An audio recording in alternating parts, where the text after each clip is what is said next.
Hi, Joanne Barnett here. Good day, and welcome to the module where we're going to be looking at positive rational numbers. This is the beginning of our unit in looking at this, and much of what's in this PowerPoint is related to the information that is in the Common Core standards, or what Missouri is calling the core academic standards. A man is like a fraction whose numerator is what he is, and whose denominator is what he thinks of himself. The larger the denominator, the smaller the fraction. Tolstoy. And I say to you that I believe that there are a number of people that have no idea what that means. And again, it comes down to our lack of understanding about what we mean by fractions. And I think Tolstoy here has a brilliant statement about the condition of people in general, not just men. But, you know, what I hope for is that our students can develop an understanding of rational number, an understanding of fraction, an understanding of the purpose of the numerator and the denominator, so that such statements make sense to them. As we go through this PowerPoint, your ultimate assignment before we come to class next is going to be to journal about the following questions, because I'm going to want to begin class next time in small groups with discussions related to your own experiences with the learning of fractions. So what do you remember about your own education related to learning about dealing with fractions? And what was difficult for you? Maybe nothing. Maybe it all made sense to you.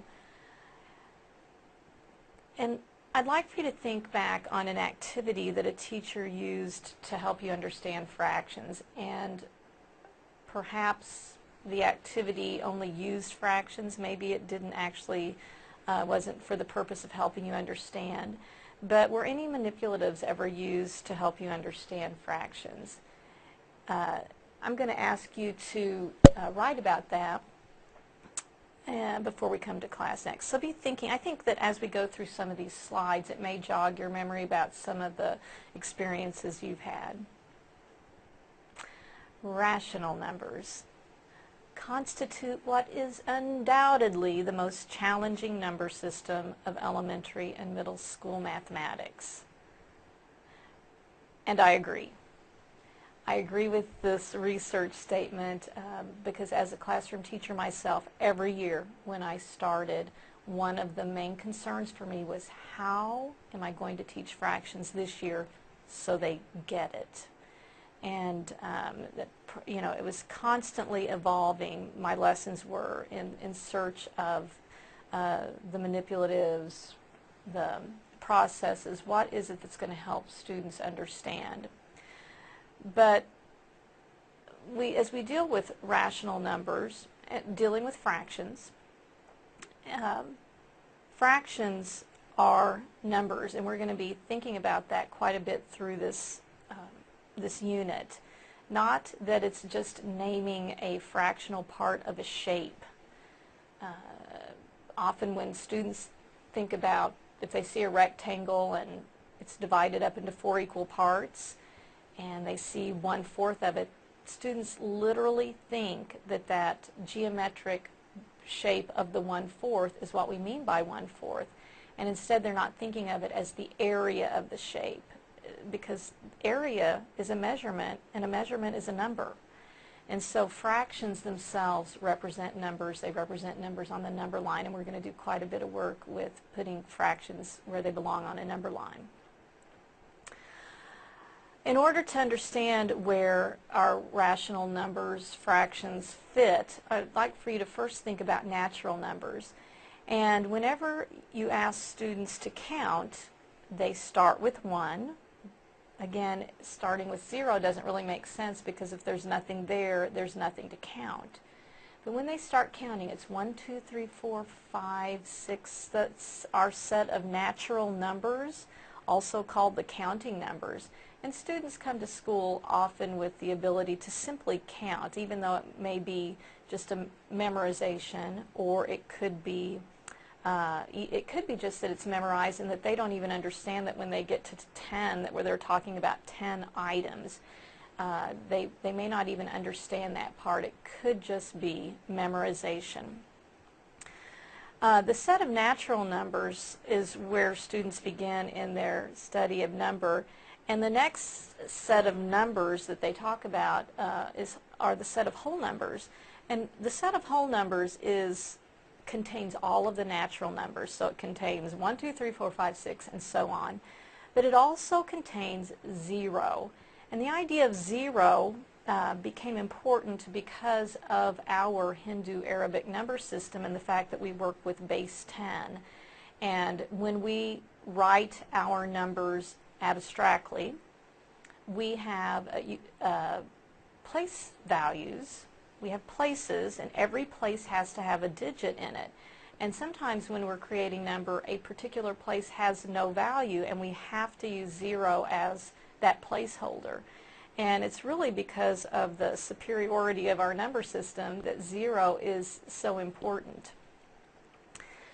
That's the only difference, is that we have included 0 in order to create the written number. The set of whole numbers is contained inside a larger set of numbers, which is called the set of integers. And the set of integers can be defined as all the whole numbers and their opposites.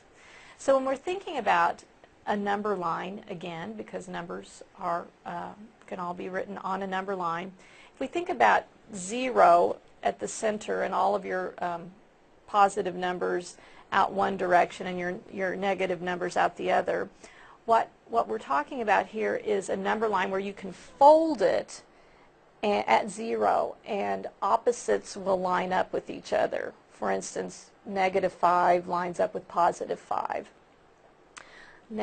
Positive 17 lines up with -17 because those are opposites of each other. And that creates the set of integers. But even with the set of integers, we're still not talking about fractional pieces. You can see here our examples, -11, -5. We don't have fractions written there because integers themselves are whole numbers and they're opposites. And 0 is considered to be its own opposite at the fold there on that number line. The set of integers, which again contains whole numbers and natural numbers, is contained inside the set of numbers then that we call rational numbers. And it is with rational numbers where we find the fractions that we're going to be talking about during this unit. And notice some of the numbers that we have here, for examples, are decimals. Some are mixed numbers. Some of them are negative. We're going to be dealing with starting with this idea of rational number, which is typical to what you would have to deal with third graders. When you start looking at the Common Core, we're going to look at some of those standards. But I want you to know that even though rational numbers contains the negatives also, when you start off with this understanding of rational number, we're starting off with positive rational numbers. So even though rational numbers can be negative, our initial study is going to be dealing with the positives because we're going to be looking at building fractional manipulatives. Students are going to be creating their own. And when you create something physical that you can measure with, those are going to be positive, not negative. And so that will be the beginning of our lessons that we'll have about understanding rational number. The definition of rational number, and I got this just off of one of the math dictionaries online, but any number that can be written in the form of a over b, where a and b are both integers. Now remember, 0 is an integer, but b, our denominator, cannot be 0. That's the only integer that it cannot be. And during our unit, we're going to be looking at why 0 cannot be in your denominator. And there are all sorts of arguments, mathematical arguments, that can be made that students can understand about why it doesn't make sense to have 0 in the denominator. This definition goes on to say it is a negative rational number if it's less than 0. That is, if either A or B, but not both, is negative. And of course, if both the numerator and denominator were negative, then you would actually have a positive value. But that's a definition. But I'm going to say to you that just having a definition of something in no way means that you understand what it is.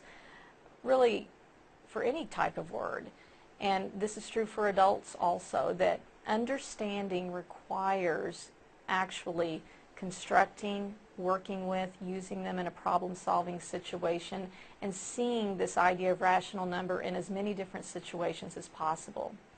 The core academic standards are written so that it is focused at each grade level, and that's important because with focus it means that you can devote more time to the important topics that we have at each grade level. And if there is any mathematical idea, concept, unit that requires much of your time, it will be the work with rational number.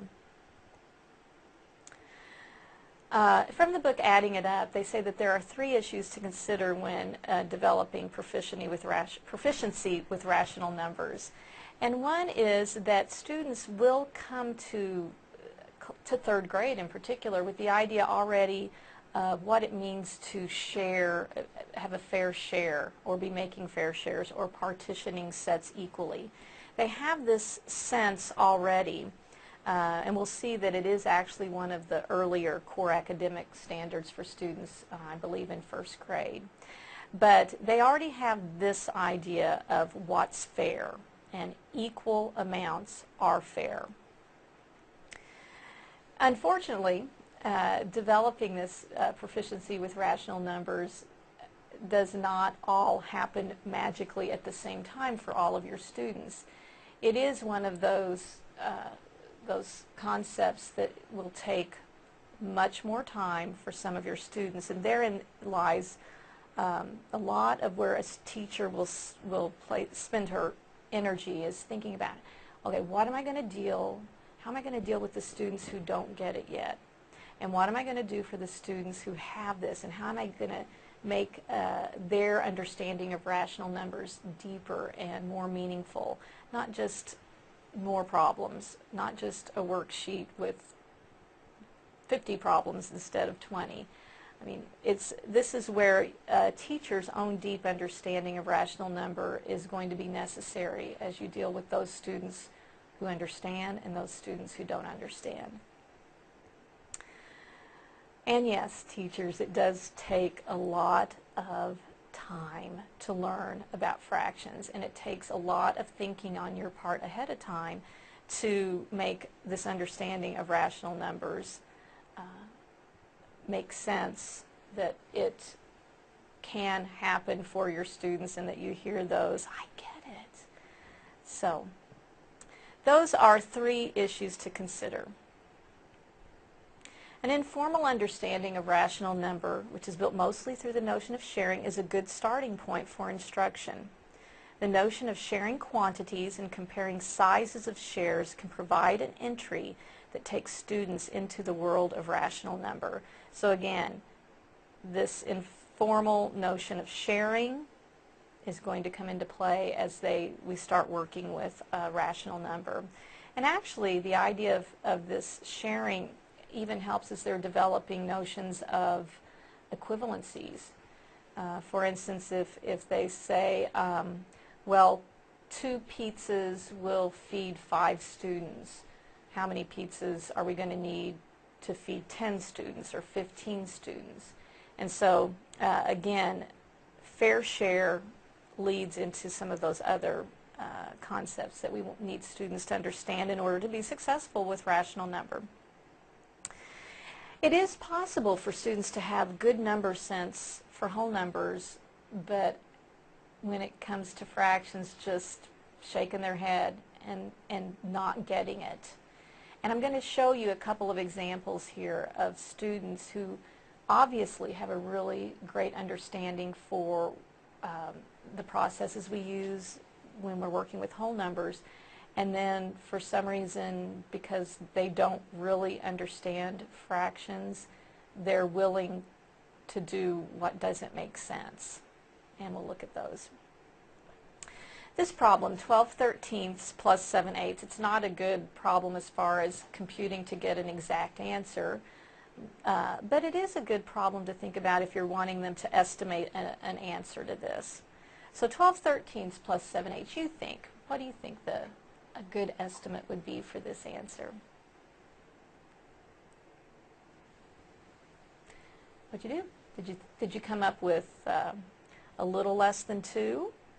Did you say, well, 12/13 is almost the whole number 1, it's almost all of it, and 7/8 is almost one whole number? So 1 plus 1 is 2, so the actual answer to this would be a little bit less than 2. Is that what you thought? Well, let me show you what students thought. In the NAEP studies, it shows that more than half of the U.S. 8th graders chose, because this was a multiple choice question, 19 or 21 as the best estimate for that problem. They're using what they know about whole number. They see the addition symbol, and so they're either adding their numerators or adding their denominators to get a best estimate, which in fact suggests that they have no idea what 12/13 is, that it is indeed a little bit less than 1. So we have students here who obviously know about whole number but are trying to apply what they know about whole number to fractions. Another one, and this particular example that I'm going to share with you, I believe that there's going to be an interviewer with a student named Melanie, and I believe the interviewer has shown Melanie 2 pies, and each pie was originally cut into 8 equal pieces, and each of the pies have pieces missing. And so as the interviewer asks the questions, they're in relationship to these 2 pies. Right? So the interviewer says, Melanie, these 2 circles represent pies that were each cut into 8 pieces for a party. This pie on the left had 7 pieces eaten from it. How much pie is left there?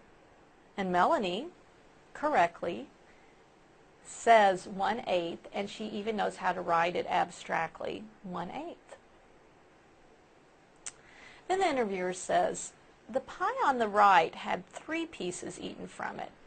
How much is left of that pie? And Melanie correctly says 5/8 and writes 5/8. So in the context of this pie, she knows the purpose of the numerator and the purpose of the denominator, from what we can tell, because she is able to write down the answers to those questions. Then the interviewer says, if you put those 2 together, how much of a pie is left?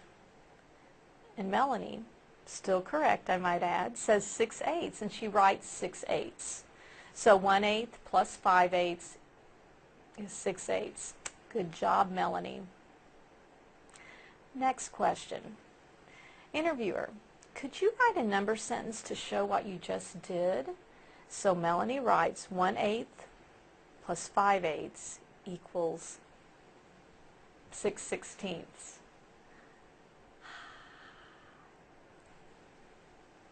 It happens. And the interviewer says, that's not the same as you told me before. Is that okay? And Melanie says, yes. This is the answer you get when you add. This is an example of a math problem with fractions in the context of something that she understands, with an answer that makes sense.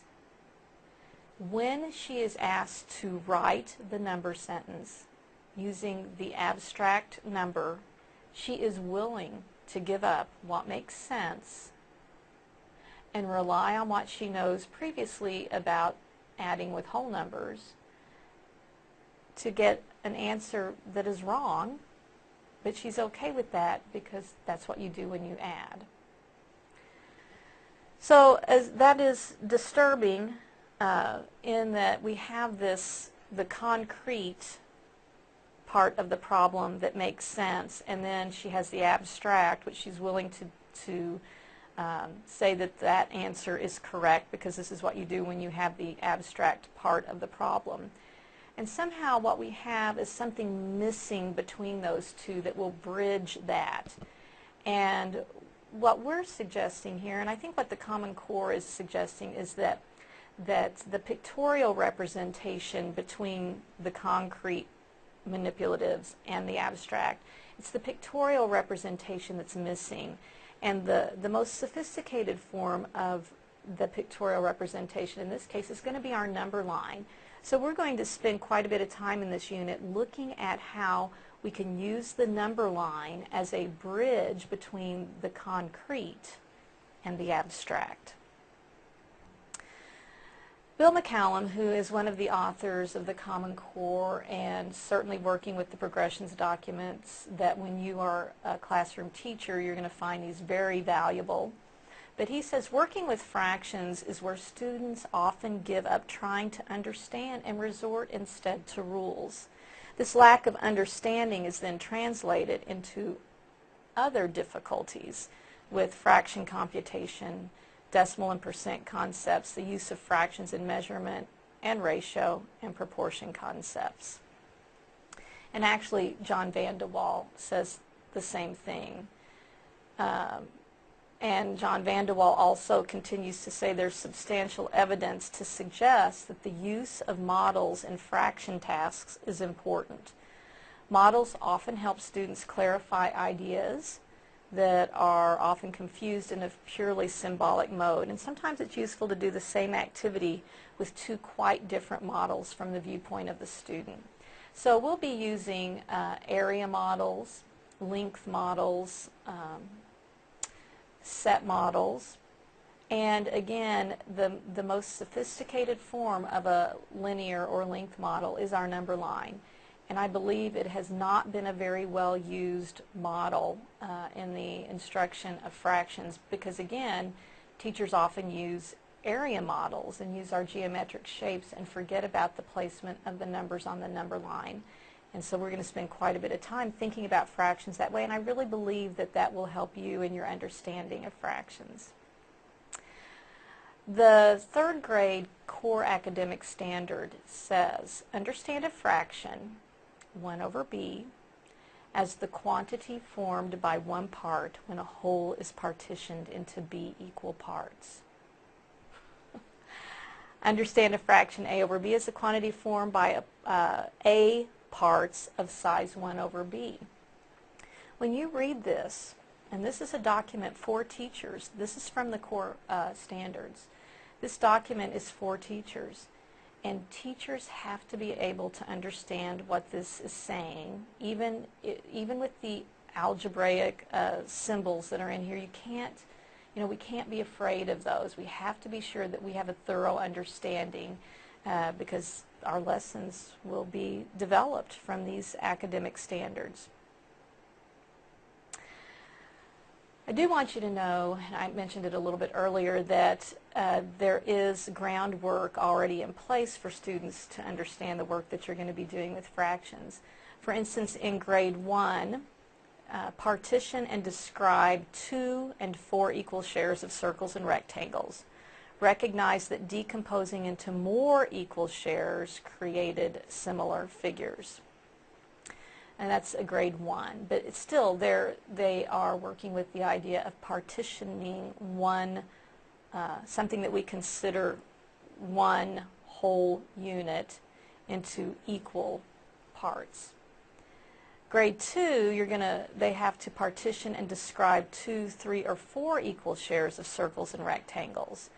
And also recognize that equal shares of identical wholes do not have to have the same shape. And this goes back to the idea that the fractional part is not the shape, but the fractional part is the area of that shape, because different shapes can have the same area.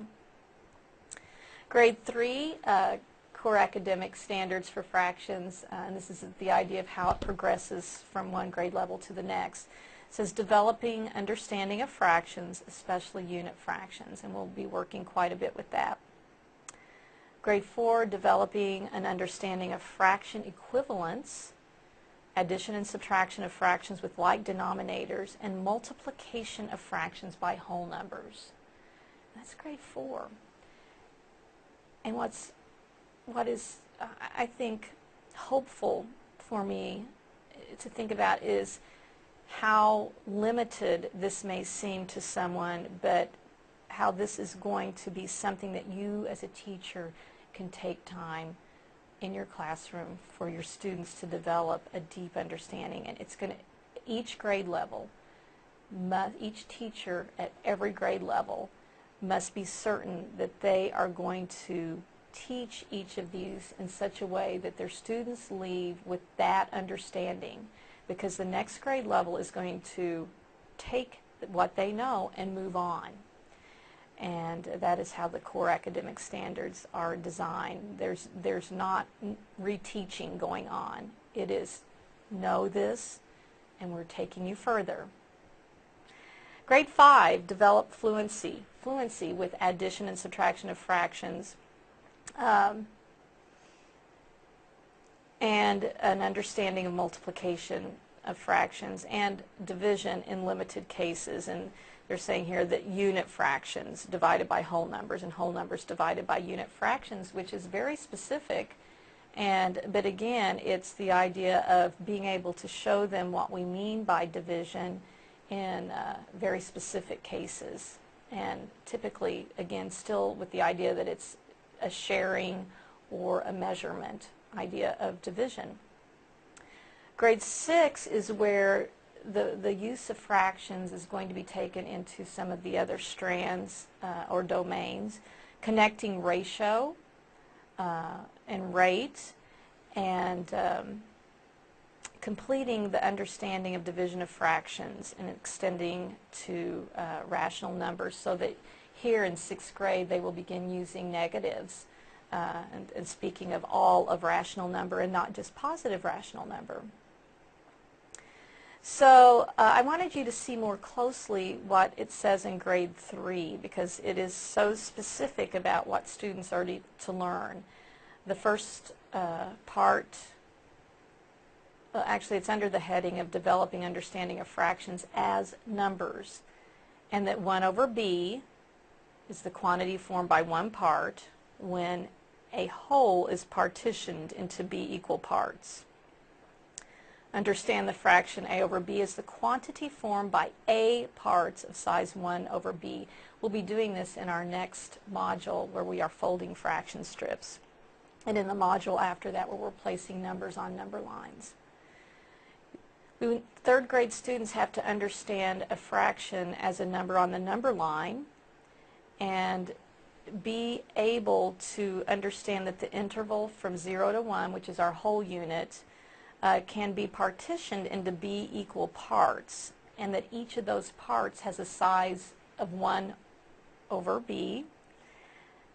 B, again, is the number of partitions that you've made in your whole unit.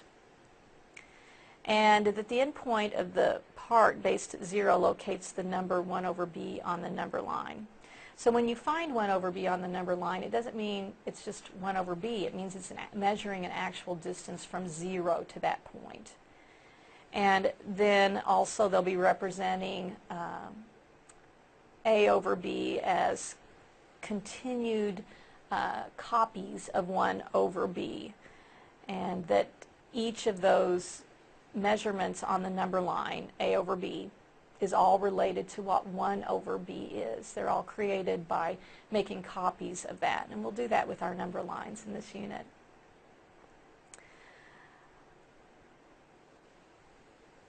So continuing on in grade 3, some of the other things that they're expected to do, they'll be working with equivalent fractions, and really not so much in making them by multiplying or dividing to create equivalent fractions, but in 3rd grade they're looking at them in terms of the manipulatives perhaps that they're creating, or on a number line, seeing that 1/2 and 2/4 are at the same spot on the number line, with the idea that the reason that 1/2 and 2/4 are equivalent is because they are at the same place on the number line. And so they're naming the same number, so they're equivalent. And again, this is the idea that the core academic standards is wanting you to keep impressing upon students that these are equivalent because they are the same number on the number line.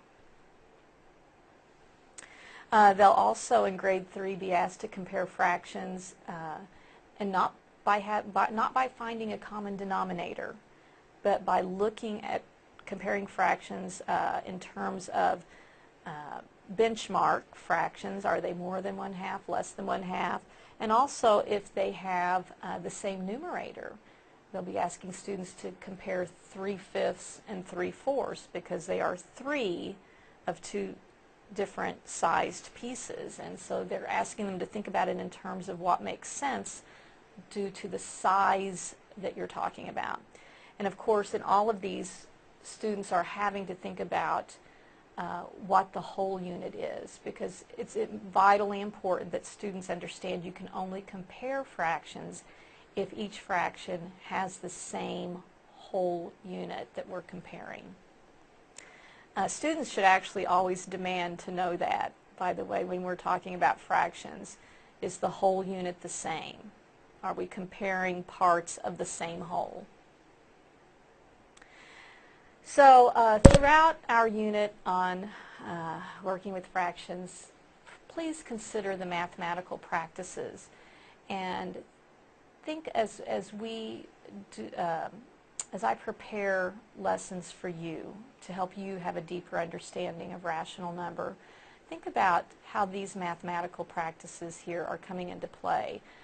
Am I actually making sure that as a group that you're having the chance to reason abstractly and quantitatively? Am I allowing you all the ability to critique other people's reasoning as well as your own? And are we modeling? Are we using our appropriate tools? Am I asking you to attend to precision? And am I setting up classroom situations where you are able to find structure within the problem and to make use of that structure? And are you able to see that perhaps detect patterns and see that something is happening over and over again, and that you are able to make sense out of what we're seeing over and over again as we develop the understanding that we need? And hopefully most of this will be presented in the form of some sort of problem that I'm asking you to solve. Those are all very important pieces as we create lessons and what we want our students to be proficient in these mathematical practices. Dr. Wu, another author of the Progressions documents, says that students' learning of fractions may be divided roughly into 2 stages. And in the initial stage, which is grade 3 and part of grade 4 in this Common Core Standards, students are exposed to various ways fractions are used and how simple computations can be made on the basis of simple analogies and intuitive reasoning. And what Dr. Wu means there is that if we're looking at how fractions are numbers and how we are stating that a unit fraction identifies how many partitions that we have in the whole unit, if we talk about the unit fraction 1/4, and then we want to know where are the other fourths on the number line, what we're doing is we're saying, well, 1/4 plus another fourth plus another fourth plus another fourth. I mean, we're looking at fourths and we are adding fourths together to get all of those other numbers on the number line. And so students, hopefully, when they reason intuitively that 1/4 plus 1/4 is 2/4, because that's what they're seeing on the number line, once we move into their abstract world, which we need them to eventually be, they won't make that mistake of, well, conceptually 1/4 plus 1/4 they know is 2/4, but when they see it written abstractly, they won't say 1/4 plus 1/4 is 2/8. We can't jump to the abstract piece so quickly that they don't already firmly have the concrete or pictorial representations in place first. And Dr. Wu goes on to say that it's important that students represent fractions with fraction strips, which is what we're going to, our next module will be about that, and all sorts of other manipulatives. He talks about fraction bars and number lines and other manipulatives, and we will be looking at those. And also, his third bullet here is that we want students to know that the shape of the rectangle is not the whole thing. It's not, this rectangle is one whole, it's the area of the rectangle. You know, the partitions that we have in the rectangle, it's not the shapes of those things that represent 1/4, but it is the area of the shape. So that is an important concept too. Again, and that goes back to area is a measurement and measurement is a number. Rational number sense. You can see these bullets here, and I think that I've addressed most of them. What I need you to understand is it's not a simple unit. It's not a single lesson. It's not even several lessons. This idea of rational number is actually going to be something that is developed through many years. And again, building from concrete to abstract and not forgetting the idea of the pictorial representation between the concrete and the abstract. And we'll make great use of our number lines when we're creating the pictorial representations.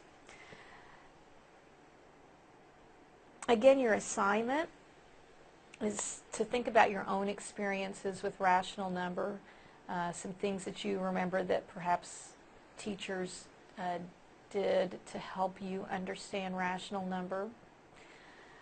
We are going to start class, our next class period, with your answers to these questions.